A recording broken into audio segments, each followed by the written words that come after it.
Have you ever felt your world spin off its axis in the middle of applause? It was supposed to be a night of celebration. For 12 years, I'd been running the company my dad founded back when I was still riding my bike in the backyard. I took a shaky business and, deal after deal, pushed it up to a $75 million valuation. The hall was packed. Crystal glasses clinked, partners toasted, cousins I hardly ever saw acted like experts. My dad raised his glass, asked for silence, smiled, and dropped the line that flipped everything upside down. "Your brother is taking over now." On the outside, I kept smiling. Inside, the floor turned to mud. I watched his hand land on my brother's shoulder with the same firmness I'd used to keep the company's doors open during the worst crises. Right then, I knew the decision wasn't made on the spot. It was only being revealed in front of everyone. I went home replaying every all-nighter spent on spreadsheets, every trip I canceled, every goal I hit ahead of schedule, and I found myself asking, what's left when they rip away the role that defined your life? The next morning, I walked the halls I'd personally had renovated. Employees greeted the old captain, unaware the helm had changed hands. I stepped into my office, looked out at the city, and took a deep breath. This wasn't the moment for bitterness. If I was going to write the next chapter, I had two options: fight for a contested throne or build a whole new kingdom. I picked the second. I laid 12 years of lessons on the table and sketched a plan that belonged only to me. If I could scale a logistics company, I could build another one, this time with my rules from day one. And that's how, instead of feeling lost, I suddenly had something unexpected. Space. Space to test the ideas I'd shelved, to assemble a team that breathed innovation, and, above all, to figure out who I was without the family name on the door. The ironic part? The announcement that broke my heart turned into the shove I never knew I needed. I had just signed another contract, the last push to keep the books in the black, when everything veered off course. That scene brought my past back all at once. At 24, fresh out of business school, I begged my dad to let me into Harper & Company. After a lot of insisting, he gave me a shot, and from then on, I didn't waste a single hour. Over 12 years, I turned a nearly bankrupt regional carrier into a nationwide operation. We automated routes, closed multi-million-dollar deals, opened strategic branches. The result? A company valued at $75 million. That morning, though, money and growth didn't weigh in. My dad had already chosen who would inherit the big chair, my brother Ethan. A murmur ran around the table. "Congrats, Ethan," heads bowed in fake reverence. He answered with a tight smile as if the crown was his by birthright. I knew the truth. Ethan had never stuck with any project for more than a year. No logistics, no operations. What drew him was pure power. As the applause faded, I pulled toward me the stack of reports that kept Harper & Company standing. Every number in there was a 3 a.m. decision, a risk I'd calculated alone. And now I had to decide again: accept the script they wrote for me or tear the page out and start from scratch. Ethan didn't even consider negotiating, and still the stage was set. I swallowed the storm spinning inside. In this family, showing pain is handing the enemy a weapon. I gripped my glass, steadied my wrist, and whispered to myself, "Smile, Lisa, smile for Ethan." Guests' glasses clinked, oblivious to the storm gathering behind my eyes. Across the table, my mom stared at me with her usual unreadable look. She saw my effort but never stepped between me and my dad. Never. My dad kept the unbeatable smile of someone sure he'd made the right call. He didn't realize that by choosing Ethan, he'd set something in motion he couldn't control. And there was Ethan, meeting my stare with a slight curl of his lips, as if to say, "This is what I wanted." That moment I understood. It wasn't just my dad's will. Ethan had set the board, pretended to be the model son who'd found his calling, while I, the diligent daughter, became a footnote. To my dad, the empire was a son's legacy. A daughter's work was just rehearsal. The toast ended, but the real fight had only just begun. I'd spent 12 years not just building Harper & Company, but locking down every lever of influence inside it. When my dad and brother decided I should step aside, they ignored that detail, and the next morning they'd learn what it would cost them. I barely slept that night. I relived one by one the sleepless nights, the forgotten birthdays, the ties that snapped under the weight of my ambition. I'd given everything to the company, and now they wanted me to slip away quietly. Not happening. By 3 a.m., I was already at my home office computer. I dug through contracts, stakes, clauses hardly anyone remembered existed. No one knew Harper's anatomy better than I did. Ethan pictured a smooth succession, sure he'd see his name on the door within a week. While he rehearsed speeches and my dad stacked up public appearances, I gathered what really mattered: decision-making power. At 8:45, I walked through Harper & Company's main lobby like I did every day, only this time it was to show who really ran the place. For 12 years, the scenery hadn't changed. Glass corridors, flawless marble floors, the constant hum of printers and measured footsteps. Today, though, the air was electric. I wasn't walking through my office, I was entering an arena. At reception, a thick silence swallowed the usual greetings. News of last night's dinner had already raced through the cubicles, sparking whispers about the succession. Sneaky looks weighed on me. Nobody knew where to pledge loyalty. I couldn't let them see doubt in my eyes. I kept my head high, the click of my heels setting the beat of my march. I passed through the glass door of my office and turned the key. 15 minutes. That was the gap between business as usual and the collapse waiting for my dad and Ethan, convinced they'd be crowned CEO and heir. I sat down, took a deep breath, and woke the computer. The screen opened up folders they'd never thought mattered: buried contracts, forgotten reports. Among them, the file that would seal everyone's fate: Executive Shareholders Agreement. I placed the cursor over the icon and let it hover, like holding my breath before a dive. When the clock ticked into the first of the 15 minutes, I clicked. And I waited. At 9 sharp, a hard knock rattled the door. I didn't even stand. It swung open, revealing my dad and Ethan. On one face, the usual assurance; on the other, freshly buffed confidence. My dad walked in like a man claiming territory. Ethan, in a flawless navy suit, flashed a smile begging for applause. I almost laughed. "Lisa," my dad said, in that tone people use when granting favors, "you know what's going to happen today." "I do," I answered, leaning back in my chair. Ethan's smile widened, pleased. "Excellent. Ethan will be the new CEO. I need you to bring him up to speed before we move on." I raised an eyebrow. "Move on?" I asked, pretending not to understand. "Dad, I think there's a mistake." A muscle twitched in his face. He'd been counting on my silence. Not this time. "Lisa," he growled, as if talking to a child, "the decision's been made." I smiled slowly. "I know, but you're not the one who gets to make it." Ethan's smile wavered. "Lisa, let's do this the easy way." I didn't answer. I picked up the remote and pressed a button. The screen on my office wall lit up with a single file: Executive Shareholders Agreement, dated August 17, 2015. 3 signatures: Lisa Harper, James Harper, father, and Ethan Harper. My father's face went pale. I looked at Ethan. "Know what this is?" I asked. Arms crossed, he ventured, "Some kind of shareholders contract?" "Exactly." I tapped the main clause, enlarging it on screen. It says any change in the presidency needs approval from all majority shareholders. I held my father's gaze. "And I, Dad, control 60% of Harper & Company's shares." The air seemed to thicken. Ethan stepped closer, reading the document line by line. "This makes no sense," he muttered. I leaned over the desk. "It makes perfect sense. While you were bouncing between failed startups and Dad was calling the shots on the board, I was working on something else, securing my stake." The room stayed still as I opened the folder and slid the first document across the table. "In 2017, you needed cash to grow," I reminded him. "In exchange for my investment, you gave me 15% of the shares. 2 years later, during the lawsuit, you put up another 10% as collateral. You never asked for them back. Add it all to my original 35%, and I become the largest shareholder."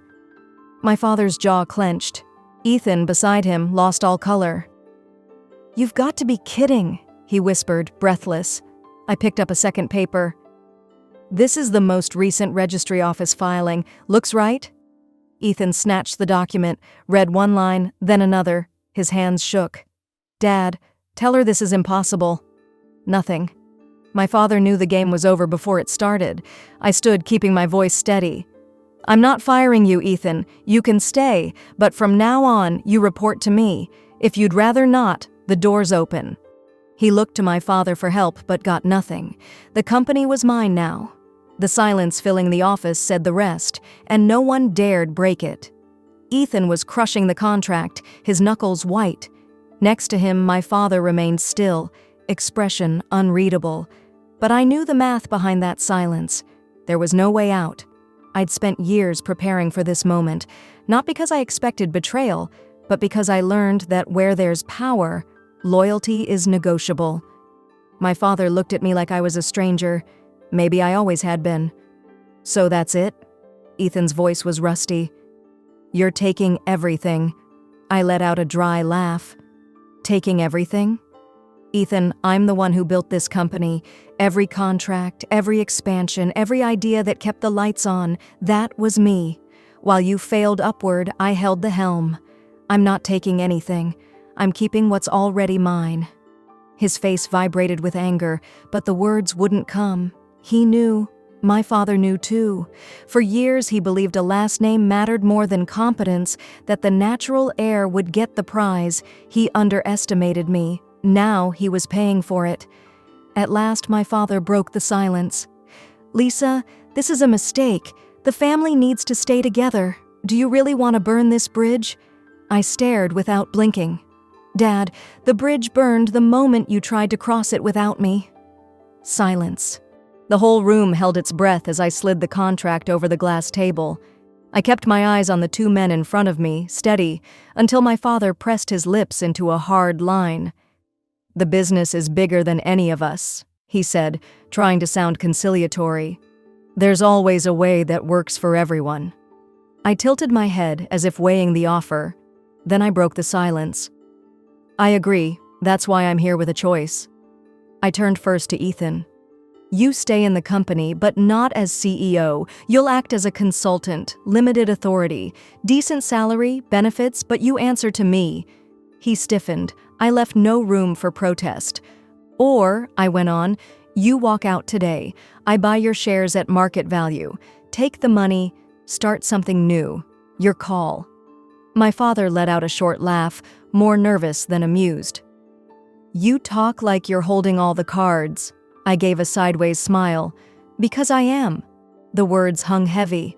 I let the weight fall on them, a silent metronome marking who was in control. Finally, my father shook his head in disbelief. "I never thought you'd do this. To your own family." The comment hit deep, but I didn't flinch. He'd made his choices years ago when he treated me as replaceable. Now the only thing that mattered was protecting what I'd built. I wouldn't lose again. Not today, not ever. Ethan was the first to leave, the door still rattling from the slam. No surprise, I can already picture his route, circling the relatives, claiming he was betrayed in his own company. Let him talk. I'm not here to collect approvals. I'm here to build my future. My father lingered a few seconds more, as if waiting for a last-minute surrender. When nothing in me wavered, he just nodded. "You've changed," he murmured. "No, Dad. I just stopped pretending," I answered, eyes unbroken. "He's gone." I exhale and sink back into the chair. I should feel like a winner. I fought. I held my ground. But the open doorway says something else. The subtle sting of someone who, deep down, still wanted to be seen. I pushed myself for years, believing that if I doubled my hours and delivered results, he'd finally notice me. He never did. Now he'll have to face what he always ignored, not the daughter in training, but the head of Harper & Company. I turned to the computer. It took 12 years to build this company brick by brick. I'll spend the next 12 making it bulletproof.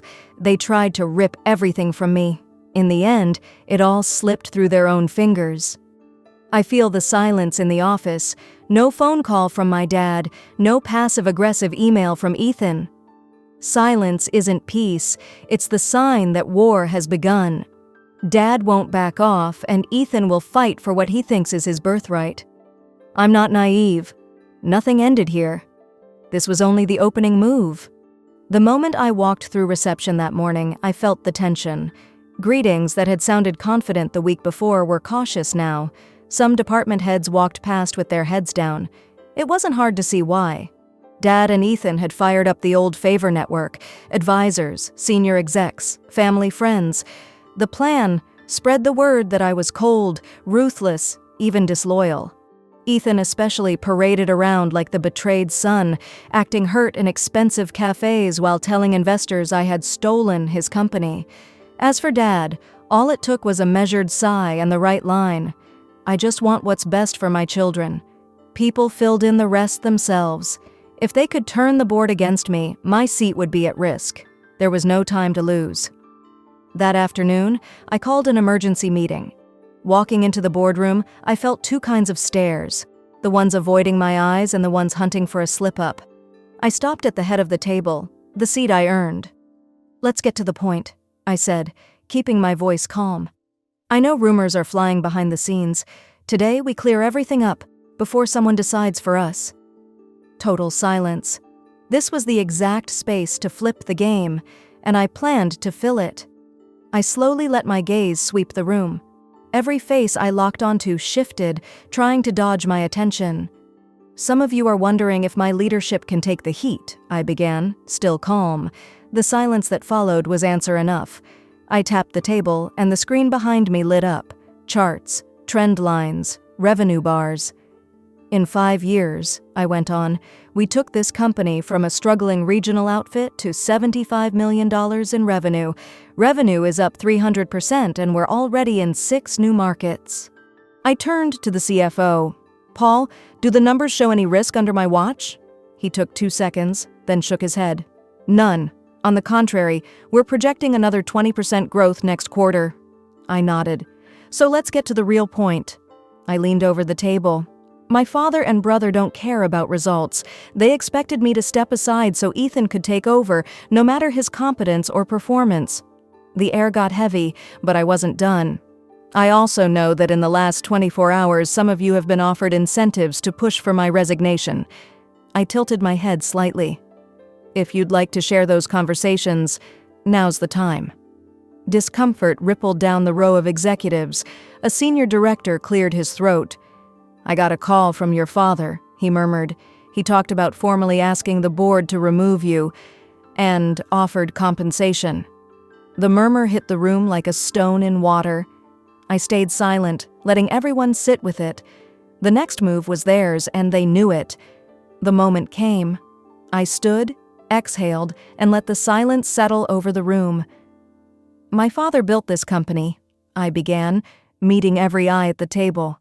"I respect his legacy, but I'm the one who pushed us to the next frontier, and I won't let him pull the strings from the outside." I leaned in, my voice firm, almost a whisper.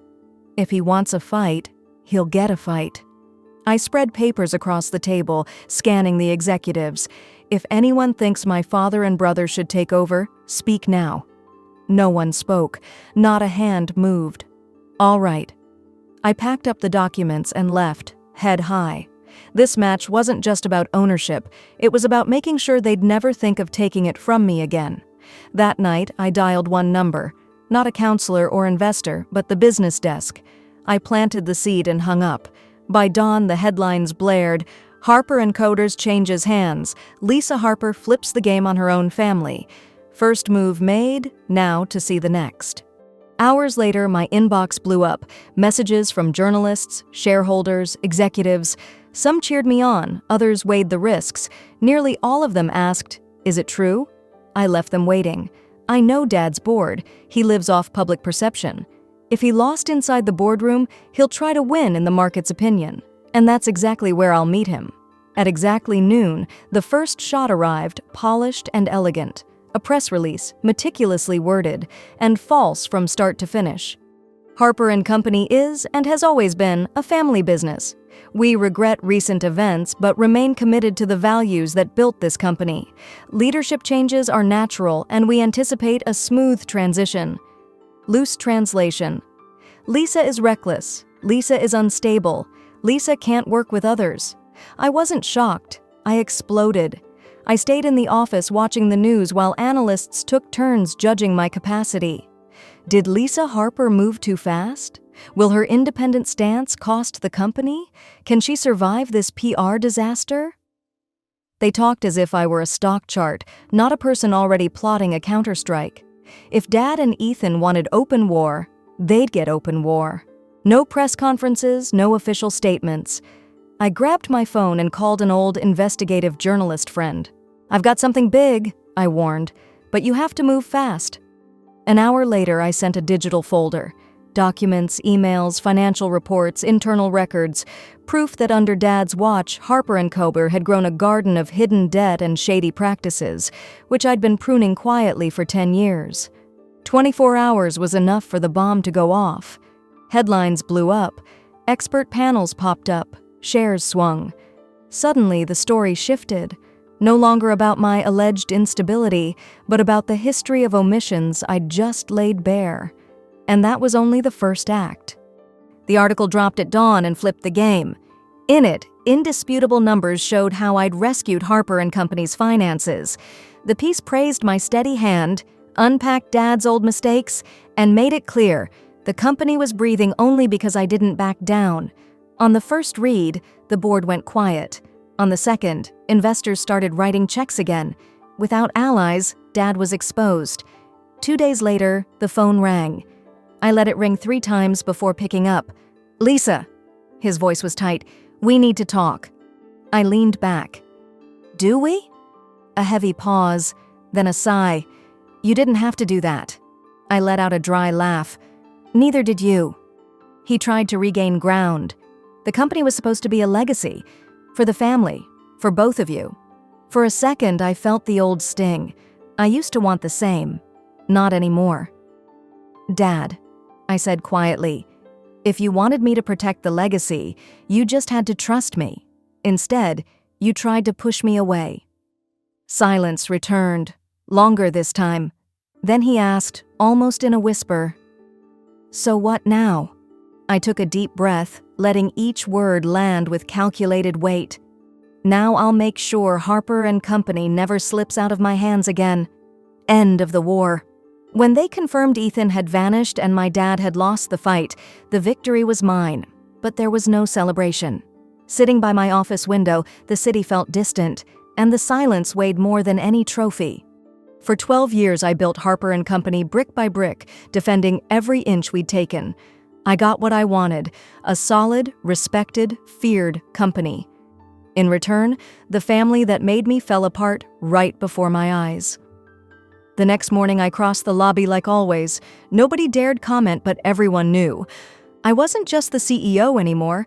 I was the woman who dethroned her own father and shut down her brother. Between looks of respect, fear, and hopes I'd crash, I kept my stride steady. Let them wait for the ending. At noon, I sat across from my dad in the boardroom. His posture was still straight, but exhaustion had gotten there first. I waited. When he spoke, his voice was low. "I'm retiring. Effective immediately. No surprise, no gesture. Just a nod for the lawyer to record it." While he signed, I wondered how many stories ended right there, and how many others began without me planning them. I left before the pen's echo faded. In the hall, the future felt too wide to celebrate or mourn.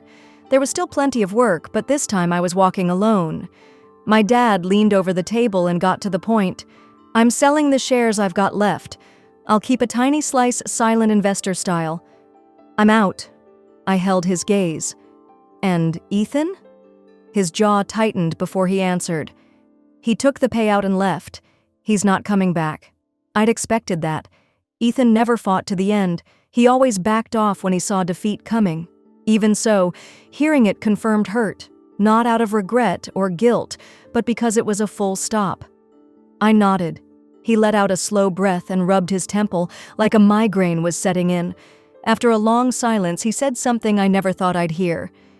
"I underestimated you." It wasn't an apology, but it was as close as he could get, and I realized I didn't need anything else. 30 days later, Harper & Company was a different beast. Board members who sided with my dad and Ethan, gone. Execs who doubted my leadership, replaced. The company was already solid under my command. Now it was truly mine. With that control came a new vision. I rolled out projects my dad called risky, digitized processes he thought were pointless, dove into markets he was afraid to touch. 6 months were enough for profits to skyrocket. In 12, we broke the $100 million mark. For the first time, I wasn't fighting to prove who I was fighting to build something no one could ever take from me.